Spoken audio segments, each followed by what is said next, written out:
Olá pessoal, estamos aqui com mais um encontro do nosso ERGcast para fazer aquele bate-papo, né? Sempre trazendo pessoas diferenciadas, pessoas que dominam o seu mercado, dominam onde atuam. E como a gente já conversou em algum momento, nós estamos nessa fase inicial dando um foco no nosso simpósio, que é o 4º Simpósio Nacional de Gestão Pública e Privada, que acontece agora nos dias 27 e 28 de abril, no Teatro César, aqui em Goiânia, e onde nós estamos trazendo 55 palestrantes. Destes 55, 18 estão vindo de outros estados. A gente são parceiros, amigos, pessoas de relacionamento antigo, que dominam e são referências no mercado nacional. A gente vai trazer também José Salib Neto, que ele também é referência internacional, foi o fundador do HSM, é um palestrante que também traz uma bagagem, um conhecimento, falando sobre gestão. Bom, hoje nós estamos aqui para falar mais de uma das mesas que a gente vai estar conduzindo nesse nosso simpósio. E para isso eu trago a minha querida amiga Analice de Arruda Vial, psicóloga, uma pessoa de muita experiência, ela tem total domínio do que ela vai estar falando, que ela vai estar conduzindo a mesa com a Juliana Poloni e o Sebastião Benito. E aí, Ben, seja muito bem-vinda no nosso bate-papo. Aqui é um bate-papo muito aberto, falar sobre o simpósio, falar sobre sua carreira, sobre sua vida. E eu acho que a gente pode começar como sugestão, e você vai falar, né? É falar de duas pessoas que estão, porque eu sei que são muito importantes para você e também tornaram-se para mim. É o senhor João e a dona Ismênia, que são as pessoas responsáveis por ter te colocado nesse mundo.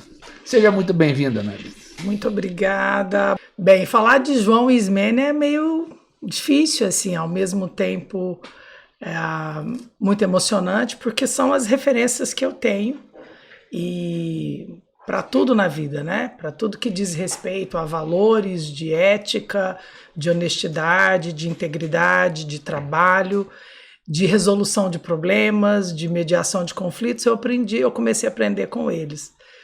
E eu gosto muito de dizer assim, meu pai me ensinou a ter a paciência de investigar as coisas.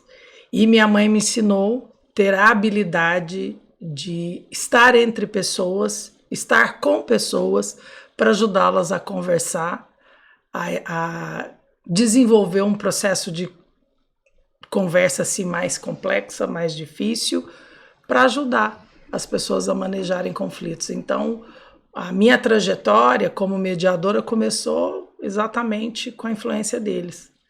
E, como você bem falou, sou psicóloga, mas também sou mediadora de conflitos e essa história começou com eles, né? Sem essa influência dos dois na minha vida, eu acho que eu não teria me tornado quem eu sou hoje. Então, toda a minha trajetória como profissional está ligada diretamente a tudo que eu aprendi com eles. Você falou uma questão aí que fez parte, em algum momento, num bate-papo que a gente já teve aqui no nosso podcast, é a questão da base familiar, né? Estavam falando sobre a questão dessa situação que está acontecendo no Brasil e no mundo, a questão dos profissionais, que os profissionais, muitos não saem da universidade sem aquele preparo para estar assumindo uma posição no mercado, e a gente também comentou sobre o que todos os fatores que podem influenciar nisso. E um dos fatores não é só a formação acadêmica, não é só a formação escolar, é a formação de casa, é o que a gente traz de casa. Eu até citei, eu venho de uma família pobre, um pai motorista de caminhão, uma mãe dona de casa, 8 filhos, e o que nós tínhamos em casa foi essa formação, onde que os 8 filhos se formaram, estão aí na vida, enfim. Então, isso que você falou do que lhe influenciou para estar onde você está hoje, que é uma referência, eu vejo as suas postagens, os simpósios, os congressos, a sua participação, e a gente vai querer ouvir um pouco disso também. né, dessa sua história, dessa sua trajetória como psicóloga, né, e sendo psicóloga, como você vem atuando aí e levando o conhecimento para as pessoas, né? Bem, então, já que é para a gente começar pela minha trajetória, né? Como você falou, sou psicóloga, eu iniciei, é interessante, eu iniciei meus estudos aqui em Goiânia em 1986, na antiga Universidade Católica de Goiás, aonde meu pai era professor lá, né, do curso de Ciências Contábeis, então aí já vem uma outra influência dele na minha vida, né, que é o exercício do magistério. E minha irmã também ela já estava professora lá também, ela formou em biomedicina primeiro, e logo depois ela foi fazer medicina e ao mesmo tempo ela era professora do curso de biomedicina lá da Universidade Católica. Então quando eu entrei, eu ainda não tinha, eu sabia que eu queria ser psicólogo, mas eu ainda não tinha ideia de que área de atuação dentro da psicologia eu iria, eu não tinha ideia de que abordagem teórica eu ia seguir, era tudo muito novo para mim, né? Eu só sabia que eu queria ajudar pessoas através da escuta, que isso eu entendia que era uma grande tarefa. E aí, então, eu fiquei na universidade até mais ou menos 1989, quando, por motivos pessoais e familiares, eu me mudei para os Estados Unidos, para Utah, e morei em Utah durante 6 anos. E aí, em Salt Lake City, que é a capital de Utah, eu fiquei por 2 anos, quase 3 anos.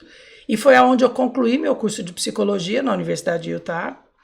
E logo em seguida eu iniciei o meu mestrado em Family Ecology, Ecologia da Família, que era algo super novo. A gente nem pensava em termos de ecossistemas ainda aplicados a ciências humanas, né? Então eu tive a oportunidade, eu fiz por 2 semestres esse mestrado, mas aí, como eu sabia que eu queria voltar para o Brasil e eu queria trabalhar com a área clínica, eu já tinha definido na minha cabeça que era a área clínica que eu queria, eu então descobri que em outra universidade, a mais ou menos uns 50 quilômetros de Salt Lake City, da capital, Provo, tinha uma outra instituição que tinha um programa de mestrado em Ciências da Família. E eu tinha descoberto, né, que existia uma ciência que falava de família quando eu mudei para os Estados Unidos, quando eu comecei a fazer a graduação lá, quando eu dei continuidade à graduação lá. E lá é muito interessante porque você vê como são as coisas, né?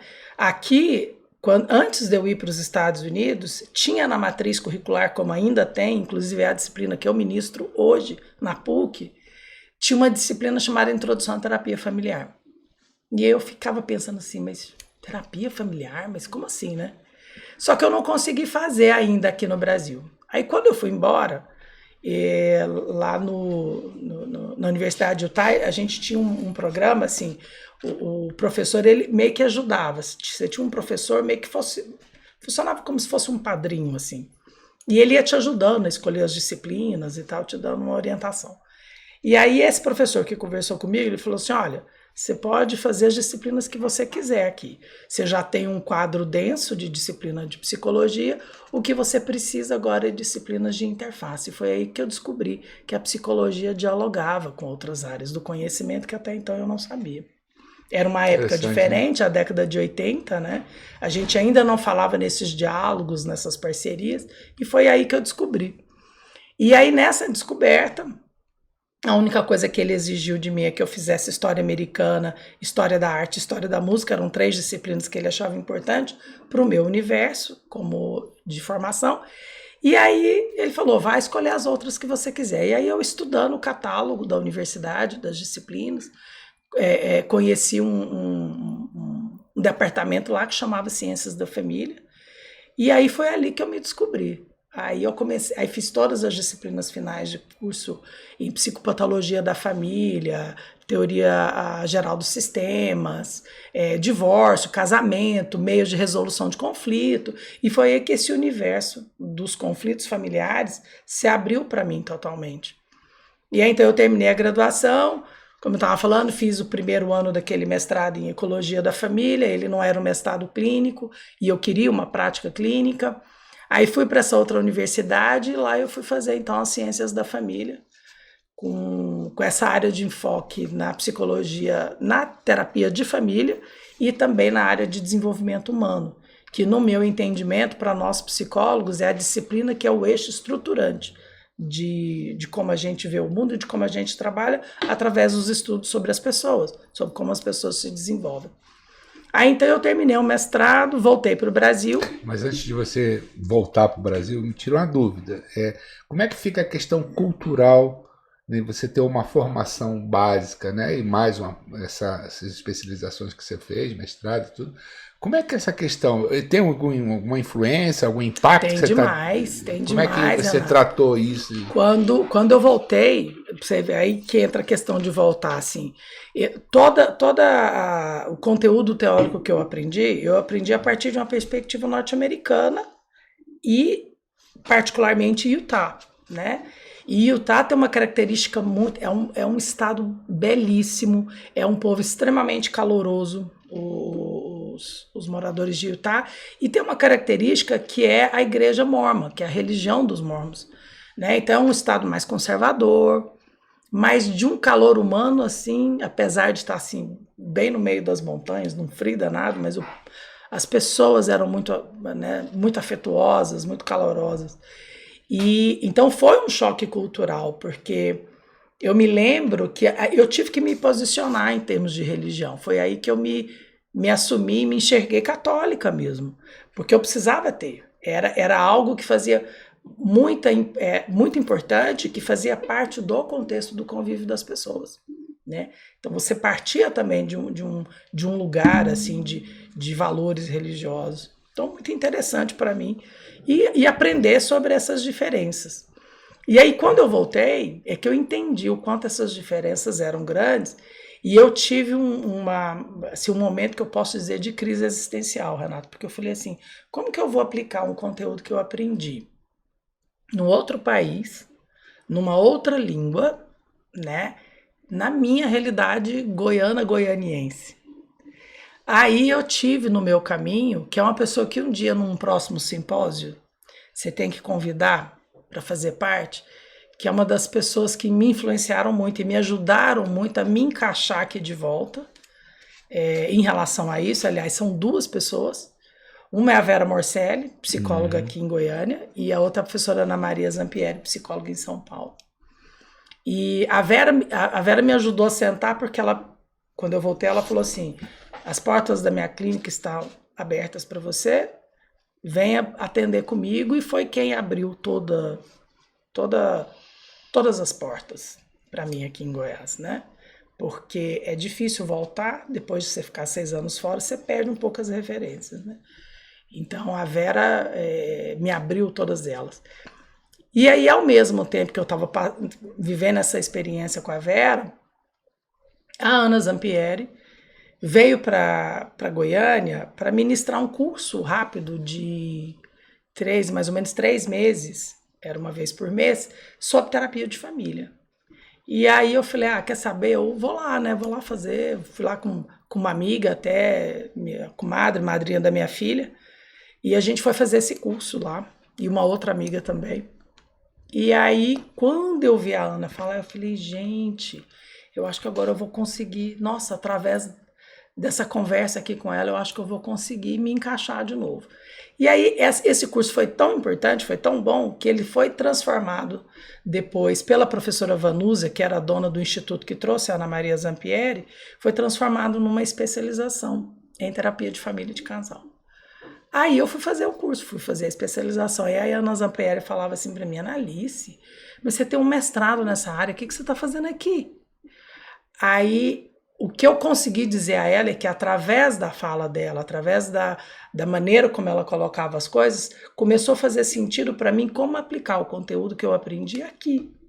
Então esse curso me trouxe de volta para o meu país, para o meu estado, para a minha cidade. Fez o ajuste, né? Fez o ajuste que faltava, que era como aplicar esse conteúdo nessa realidade goiana, né? Isso, estou falando em 1995, quando eu voltei para o Brasil. Eu saí em 89 e voltei em 95.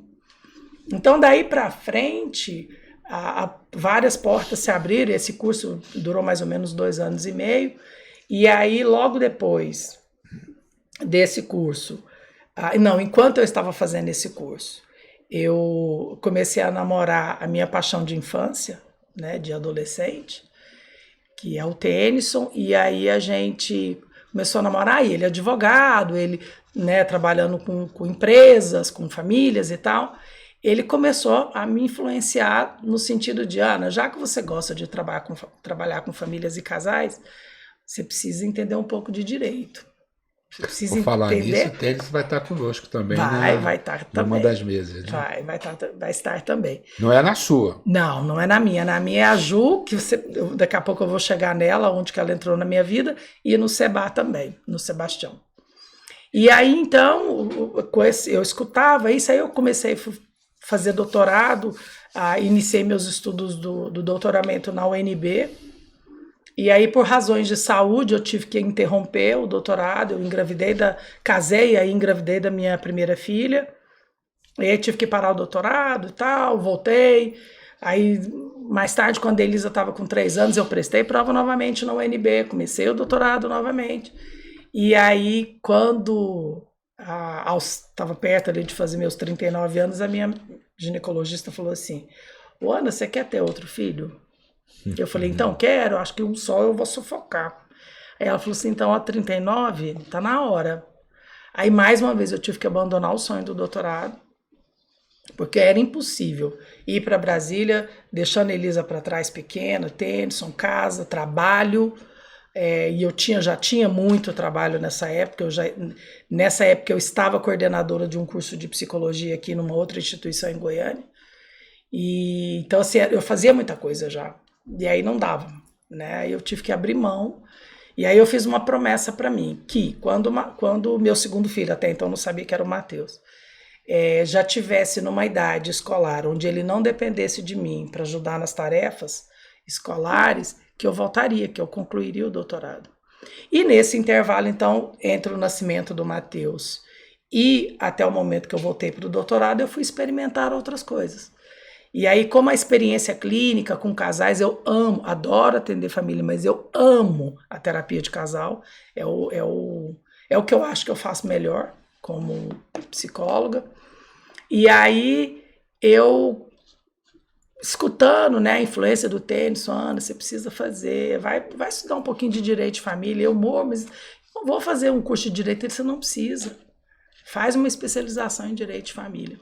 Aí entra uma outra pessoa muito importante na minha vida, que teve um peso, que foi a professora de um curso rápido que eu fiz de direito de família, um curso introdutório de mais ou menos umas 3 semanas, que foi a doutora Maria Luísa Pova Cruz, que era juíza na época. E ela montou esse curso rápido, e o curso foi tão interessante, eu fiquei tão encantada, e aí ela transformou esse curso numa especialização. E aí eu fui fazer a especialização em Direito de Família e Sucessões. E ali eu conheci o universo jurídico de uma outra forma e entendi finalmente o que o Tennyson falava para mim, que eu precisava dialogar com essas outras áreas para entender como que impacta na vida das pessoas a questão dos direitos, né? E aí então fiz essa especialização. Nesse meio tempo, conheci uma outra pessoa, e aí eu vou falando das pessoas que vão me marcando a vida. Uma outra pessoa muito importante que me influenciou, que foi o Conrado Paulino da Rosa. O professor Conrado é do direito, ele é advogado lá no Rio Grande do Sul, e um professor de uma cabeça muito diferente. Ele veio para esse curso nosso ministrar aula de mediação de conflitos. E aí eu entrei em contato muito com ele, porque era uma outra área que eu tinha interesse, e ele me ajudou muito. Ele inclusive fez parte da minha banca de defesa de doutorado depois. E aí eu aprendi muita coisa com ele. E aí terminei esse curso de Direito de Família, aí fui fazer um outro curso. Na época estava tendo o projeto de lei, estava para passar o projeto de lei da mediação no Legislativo, né? E aí, então, eu fui fazer uma especialização em meios de gestão de conflitos, que poderia me garantir o espaço de trabalhar como mediadora, né? Então, aí eu fiz também, ao mesmo tempo que eu estava terminando Direito de Família, eu fiz a especialização em mediação, conciliação, negociação e arbitragem. Logo em seguida, fiz uma outra especialização em psicologia jurídica, porque eu não conseguia parar de estudar, já que eu não podia fazer o doutorado na UNB, então eu fui estudar de outra forma. Aí fiz essas 3 especializações, aí quando eu terminei, a ânsia ainda, aquela coisa, aquele desejo de estudar, é uma coisa que é constante na minha vida. Minha mãe hoje até briga comigo, quando você era pequena você não gostava de estudar desse tanto, e agora você não para, né? E aí eu fui fazer o doutorado, só que aí eu não fazia sentido mais para mim fazer o doutorado na UNB, naquele momento, porque eu tinha que largar toda a minha vida aqui, profissional e pessoal, e eu não ia dar conta, eu não ia conseguir abrir mão de tanta coisa assim. Aí eu entrei no programa, aí você vê que coisa interessante, Renato. Eu iniciei meus estudos na UCG, mas acabei tendo o diploma de psicóloga e o diploma de mestre nos Estados Unidos, mas eu fechei a minha, vamos dizer assim, a minha Gestalt com a PUC, voltando para ela e fazendo doutorado no programa de mestrado e doutorado em psicologia que nós temos na Escola de Ciências Sociais e da Saúde da PUC. E para mim foi uma experiência maravilhosa, porque aí eu pude trabalhar com um tema muito interessante, que era a formação do mediador. Então, do mediador de conflitos, né? Como que uma pessoa se torna mediadora? Aí isso faz sentido quando você me perguntou lá atrás do meu pai e da minha mãe. A minha mãe sempre foi uma figura na família dela de origem, aquela que ela era procurada para mediar. Né? Então, assim, todo mundo que queria um conselho, que queria uma ajuda, como é que resolve tal situação, era na minha casa que ia através das habilidades da minha mãe. E eu falo que essas habilidades eu acho que eu herdei dela, porque a gente não se torna mediador com o curso, você se torna mediador na vida. Né? Então, o curso ele vai aprimorando a sua habilidade, mas é algo que, e isso eu consegui entender pela minha tese de doutorado, que é algo que a gente começa a fazer desde muito cedo. Né? E aí começaram as coisas a fazer mais sentido para mim. E aí fiz então, concluí o doutorado e nesse espaço de tempo, enquanto eu estava fazendo doutorado, tinha um outro curso e aí surge mais uma outra pessoa muito importante na minha formação que se chama Marilene Grandesso. A professora Marilene Grandesso, ela tem um curso lá em São Paulo de práticas colaborativas e dialógicas. Ao mesmo tempo que Marilene construiu esse curso pelo instituto dela, que é o Interface, eu conheci paralelamente Olivia Furst e Mônica Lobo, que trabalhavam com as práticas colaborativas no direito. Conheci a Olivia e a Mônica num evento do IBDFAM Nacional em Belo Horizonte. O que é IBDFAM? É o Instituto Brasileiro de Direito de Família, do qual eu pertenço como associada. Estou, neste momento, como a presidente da Comissão de Relações Acadêmicas e Interdisciplinar da Seção Goiás. E aí eu conheci no evento lá em Minas, né, no evento nacional do IBDFAM, a Olivia e a Mônica, e paralelamente Marilene Grandesso em São Paulo. Marilene, psicóloga, falando das práticas colaborativas e dialógicas como uma outra forma de pensar a vida, o mundo, as relações, e a Olivia e Mônica Lobo, psicóloga, Olivia, advogada, falando do uso das práticas colaborativas dentro do direito. Olivia veio para Goiás em 2018, fez uma capacitação em práticas colaborativas, da qual eu participei. Fui no Congresso de Práticas Colaborativas no Rio de Janeiro, que foi o primeiro congresso brasileiro que teve de práticas, exatamente no ano que a lei do divórcio estava fazendo 40 anos, que foi fantástico. E aí, paralelamente, então, eu estudando as práticas colaborativas no direito, eu fui estudar as práticas colaborativas no atendimento a comunidades, a famílias, a pessoas, com a professora Marilene Grandesso. Então, eu falo assim, eu tive influências muito importantes nessa minha trajetória. E aí eu concluí a capacitação e concluí a formação, a certificação internacional em práticas colaborativas e dialógicas, que o Instituto da professora Marilene Grandesso tem em parceria com o Taos Institute, lá nos Estados Unidos, em Galveston. E aí, então, todo esse conhecimento que eu fui construindo a partir das relações que eu fui estabelecendo com pessoas diferentes, foi formando essa pessoa que pensa os conflitos de forma muito diferente. O conflito, ele traz sofrimento para a gente, mas ele traz muito crescimento. Então, o manejo dele é que é o grande segredo, na minha forma de pensar, na maneira como a gente vai ver o mundo, né?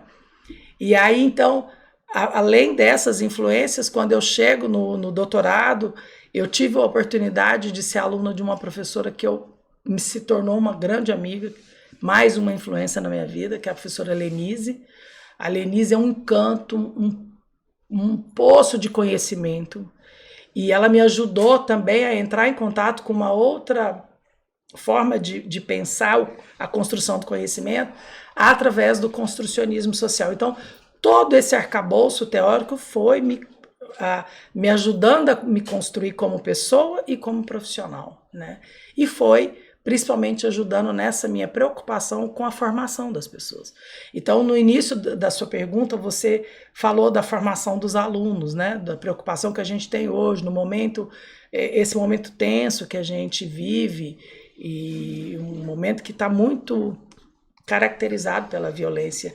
E aí é que entra, Renato, as práticas colaborativas e a mediação de conflitos, né? São recursos que nós temos de formação de pessoas que vêm exatamente ajudar as pessoas a manejarem o conflito, né? Aprenderem a conversar de uma forma que não seja violenta, que não seja agressiva e que consegue restaurar as relações. Exato. Deixa eu te fazer uma pergunta, assim. O que ocorre? A sua trajetória, né? Todo esse seu projeto de vida profissional, pelo menos até agora, a visão que se tem é que você pegou tudo isso e ser multiplicadora através da universidade, através de formação de pessoas, e também no consultório. Mas eu sei que você hoje tem atividades também nas organizações. Sim. E é isso que é uma questão importante, quem vai estar no nosso simpósio ter esse entendimento. Porque o conflito, ele tem em todos os ambientes. Né? Você tem conflito em casa, você tem conflito no casal, namorado, Sim, enfim, nas relações. Inerente, exatamente. E essa questão de gestão de conflito, administração de conflito, isso,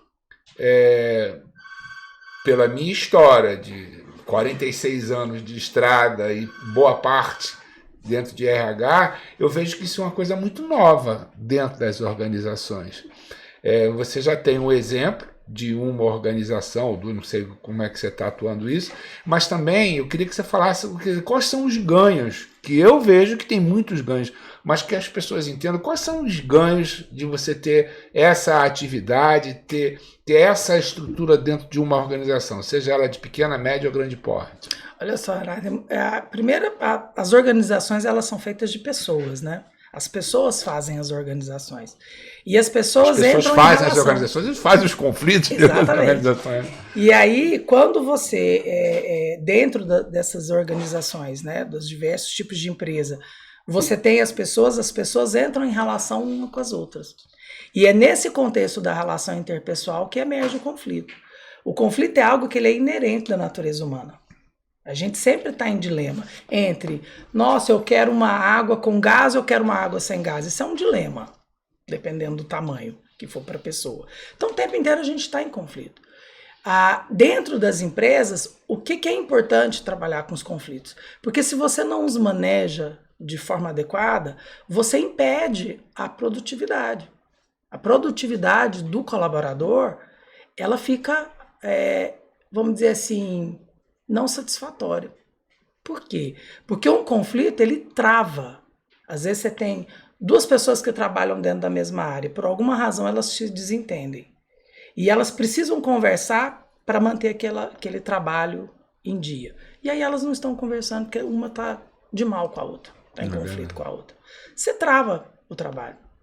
Então, utilizar recursos como as práticas colaborativas e como a mediação de conflitos é exatamente para quê? Para as pessoas entenderem que, olha, se eu tenho um conflito, de que maneira eu posso conversar com essa outra pessoa, mediada por alguém, né, por algum mediador, que possa fazer com que as duas repensem aquele conflito. Que elas saiam das posições endurecidas de eu tenho razão e eu também tenho razão, para uma postura de conversa, de colaboração, para que elas busquem um entendimento diferente. Então, se as organizações investissem nos mediadores e nas práticas, a gente teria bem menos problemas dentro dos ambientes corporativos, sabe? Deixa eu te perguntar, tem uma questão dentro da gestão de pessoas, recursos humanos, é a questão de trabalhar o feedback, né? Feedback com amor e verdade, tudo isso.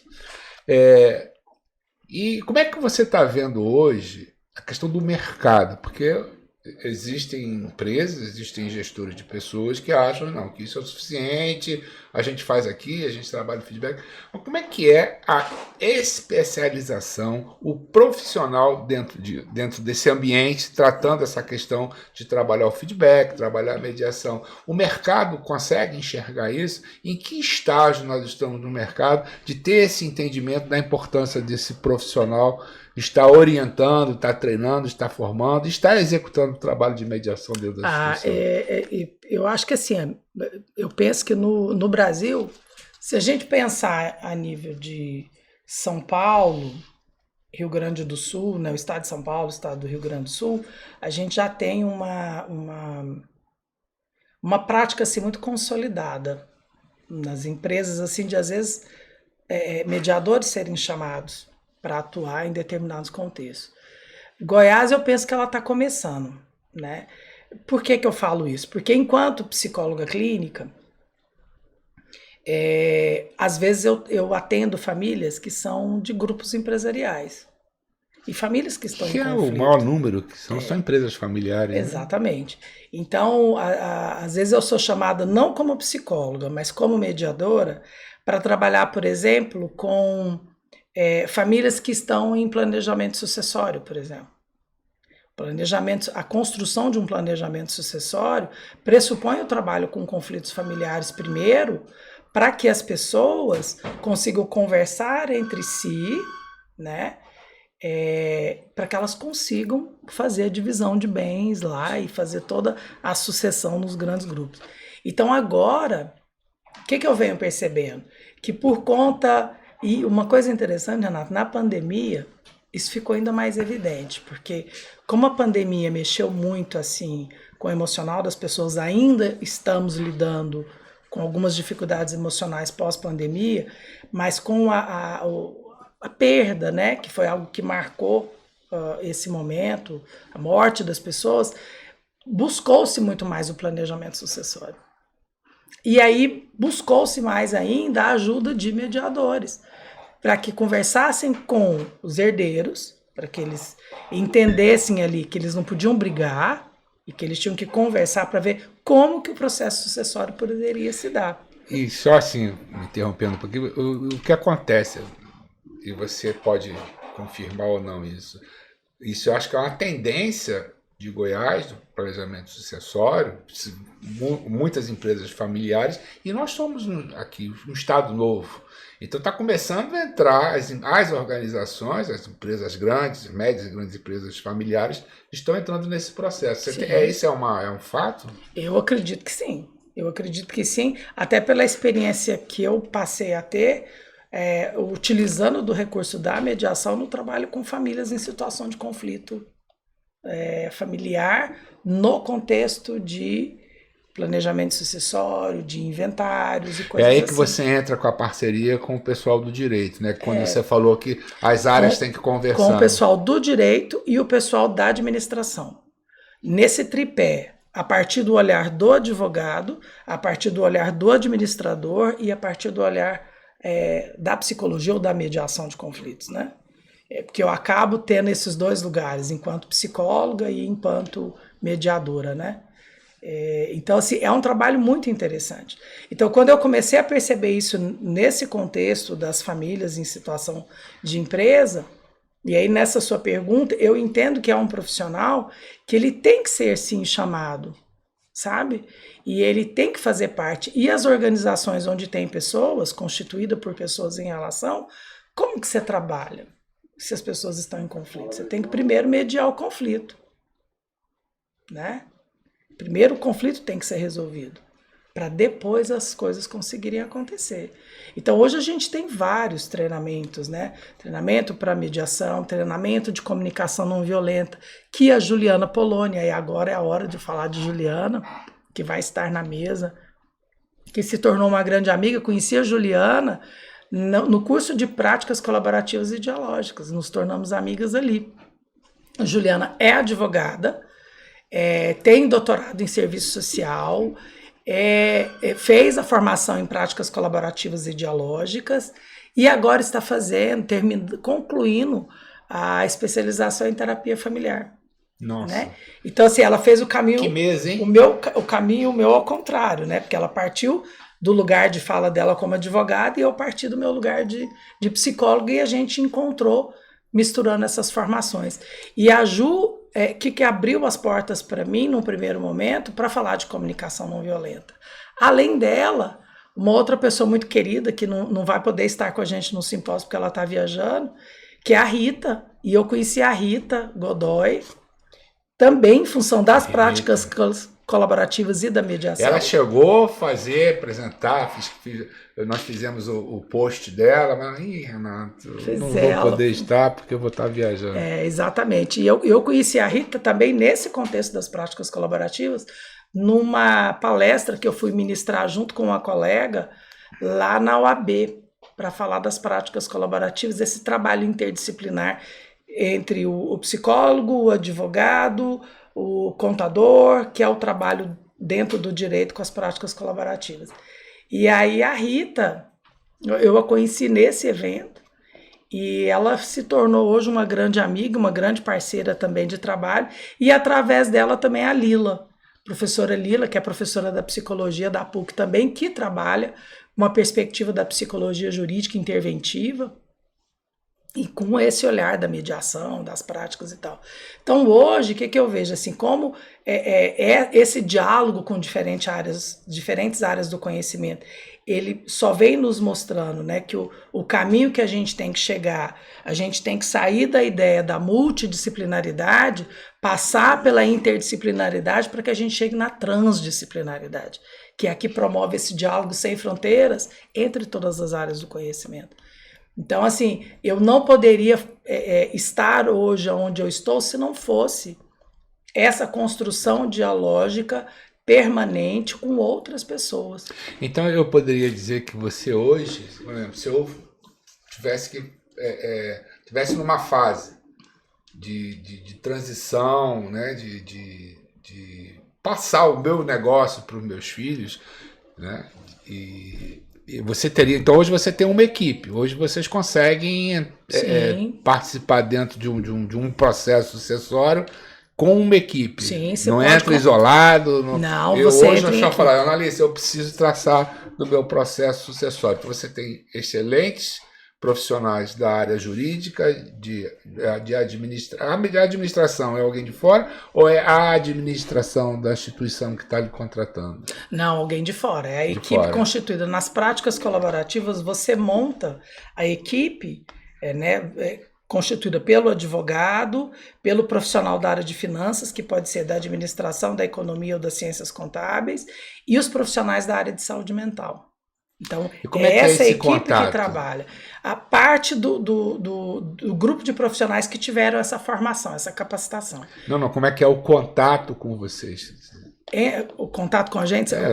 Aproveita as câmeras. Você sabe que é uma parte, Renato, que eu fico muito tímida, sabe? De fazer esse... Normalmente é assim, senão tem que falar com o pessoal de comercial. Assim, é muito... Eu acho que a forma de encontrar, eu ainda acredito muito, apesar da gente hoje ter, né, redes sociais e indicação, tudo mais, né? Eu ainda acredito na indicação. Eu também. Sabe?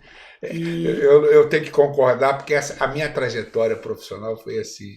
Nunca entrei em um lugar que tenha sido por um anúncio ou qualquer coisa assim. Foi sempre alguém que, eu tá assim, você... te indiquei e tal, e as coisas fecham. Eu acredito muito nisso, apesar, né, assim, eu faço um uso muito diferente das redes sociais. Eu gosto de divulgar as coisas que as pessoas estão fazendo. Eu não falo tanto do que eu faço. Eu uso as redes sociais para divulgar cursos diferentes no mundo inteiro, né? Curso de temas que eu gosto. Então, eu fico muito mais nessa preocupação assim, de compartilhar aquilo que eu tenho acesso com as outras pessoas. Eu nunca fui uma pessoa que guardei as coisas para si. Eu sempre pensei na minha relação com o outro. Então, eu sempre fui muito... Sempre e ainda sou muito aberta e sou de compartilhar as coisas que eu tenho, né? O conhecimento que eu adquiri, as informações que eu tenho. Então, isso eu acho que é o que faz a diferença. Então, onde que acha? Você pode ter certeza que alguém vai falar, procura analista, procura fulano de tal. Porque, e eu acho que esse boca a boca, vamos dizer assim, né? É o mais precioso, porque vai estar te indicando... Dá mais credibilidade, né? Quem te conhece. Mas deixa eu falar uma coisa aqui. Eu estou hoje sob o comando do Fábio, né, nosso produtor, porque eu não trouxe relógio. Eu não sei, se deixar a gente vai até amanhã. Até amanhã. Então, produção...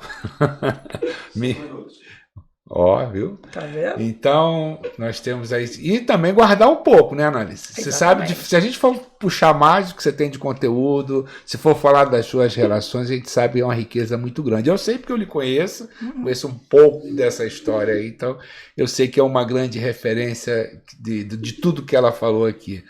Mas, então, como é que vai ser, finalizando aqui, como é que vai ser o nosso simpósio, né? Como é que vai ser essa mesa, e depois você ter suas palavras finais, as suas mensagens. Eu acho que essa mesa vai ser maravilhosa. O professor Sebastião Benício, o qual eu chamo de Seba na intimidade, é um amigo muito querido e muito importante também para mim. Ele vai trazer o olhar e uma proposta de interdisciplinaridade. Né? Tá na hora de desligar o telefone. Exatamente. E aí ele vai falar, né, ele vai trazer como é que se dá esse diálogo hoje interdisciplinar no contexto da saúde, né, no contexto da gestão da saúde. A Ju vai falar exatamente desse universo a partir do lugar dela de advogada, mas uma advogada com uma formação colaborativa, com uma influência muito grande dos estudos sobre família, e como que a gente pode utilizar esses... Eu vou usar a palavra ferramenta, apesar de a gente não gostar muito de falar em ferramenta assim, mas eu acho que nesse contexto aqui cabe. E de como fazer o uso disso nesses universos, né? O uso da mediação de conflitos, o uso das práticas colaborativas e dialógicas dentro de contextos de gestão de saúde, para que as pessoas aprendam, para que os colaboradores aprendam a lidar com o conflito de uma outra forma, de entender que o conflito pode gerar crescimento e pode gerar mudança, né? E aí eu acho que vai ser divertida essa mesa, porque ela vai trazer essa proposta que eu acho muito interessante do simpósio, que é a gente sair, como eu falei, do contexto de um diálogo multidisciplinar para um real diálogo transdisciplinar, que é o quê? É não ter fronteiras e as pessoas poderem conversar a partir do seu arcabouço de conhecimento e relacional e levar as experiências para o ambiente de trabalho. Deixa eu, assim, te interromper um pouquinho para não deixar aqui um recado, uma mensagem. A Cardápio Virtual, que é a empresa que está me apoiando, vão ter a oportunidade também de divulgar um pouco mais do que eles fazem. Eles vão estar nos apoiando, então nós vamos ter o telão e vamos ter mais dois telões paralelos, e ali serão colocados QR Code. E a motivação é a gente movimentar a plateia também, a participação, de vocês jogarem perguntas, de questionamento, montar uma pesquisa, enfim, eu acho que é um ambiente legal e a gente ter esse envolvimento de quem está ali, simplesmente não sentar ali, assistir, ouvir e não interagir. Então essa interação a gente vai fazer através desses QR Code. Estou deixando esse toque para vocês conversarem, a dinâmica de vocês. É uma outra coisa que eu também falo. Nós tivemos uma preocupação de ter uma visão sistêmica do nosso simpósio. sabe? Das coisas, tudo está conectado. Exatamente. É saúde, tudo está conectado. Mas eu não quisemos interferir no como vai ser. Mas vai ter apresentação de slide? Não sei. Vai ser bate-papo? Não sei. Vocês se comuniquem, se integrem e vejam o que é melhor. O importante é que passe o conhecimento, que a gente leve a informação para esse público que está carente. A gente sabe que existe uma carência muito grande de conhecimento. Então, essa é a ideia. E eu acho que essa mesa, ela vai com certeza propor algo diferente na maneira como ela vai acontecer, porque você tem ali 2 psicólogos e uma advogada, mas que tem um pensamento muito parecido em relação às práticas colaborativas, em relação a trabalhar de forma colaborativa, de forma de compartilhar, né, as experiências, as vivências com o outro. Então, são pessoas muito criativas, Seba e a Ju também, o Juliano Poloni. Ela é uma pessoa divertidíssima de estar e estudiosíssima. Então, eu acho que o pessoal vai gostar. A gente vai trazer uma conversa ali, um diálogo a 3 vozes, num primeiro momento, mas a várias vozes de outra maneira. E acho que vai ser interessante para quem estiver lá. Espero ver todo mundo lá. Estou na câmera. Né? Qual é a mensagem que você manda para ele? Convido a todos a participar do 4º simpósio de gestão em saúde pública e privada, né? E eu acho que vai ser uma oportunidade maravilhosa da gente conversar sobre saúde num outro enfoque. E também a oportunidade de falar como o conflito, se manejado de uma forma interessante e menos dolorosa, a gente pode gerar mudanças nas pessoas, nas relações e quem sabe no mundo, né? Então é um convite a todos. Alice, muito obrigado. Eu acho que foi um bate-papo aqui super interessante e vai ter muito mais conteúdo e a gente vai ter oportunidade de, em algum outro momento, passando o simpósio, a gente marcar um encontro aqui e a gente falar um pouco mais sobre isso, trazer um parceiro da área jurídica para também estar trazendo essa visão, um administrador, quem sabe. Mas isso fica para um outro momento, até para as pessoas ficarem naquela sede do que eu quero mais. Okay. Muito obrigado mais uma vez. E a gente se encontra lá nos dias 27 e 28 de abril agora, semana que vem, no 4º Simpósio Nacional de Gestão Pública e Privada, Teatro SESI. Não deixem de fazer sua inscrição. www.sngpp.com.br. Lá você tem um link para o Simpla e faz a sua inscrição. Você tem alguma sugestão de fazer uma... Eu tenho feito isso, né? Uma proposta de um desconto usando uma sigla especial de você estar aqui, vai ser uma promoção sua, para os 5 primeiras inscrições usando a sua mensagem. Colaboração e diálogo. 90% de desconto? 90% de desconto. Para quem pensar em colaboração e diálogo para esse simpósio. Então ele vai fazer a inscrição utilizando o código Colaboração e diálogo. Colaboração e diálogo, vai usar esse código, vai receber a inscrição com 90% de desconto. 90%. 90% de desconto. E vai participar no dia lá com a sugestão dada. Pode ser assim? Pode Vamos ser. ver quem vai fazer essa inscrição. Vamos ver. Muito obrigado. Eu que um agradeço. beijo para você Outro e a gente pra se você. encontra em outro momento. Até dia 27. Até dia 27.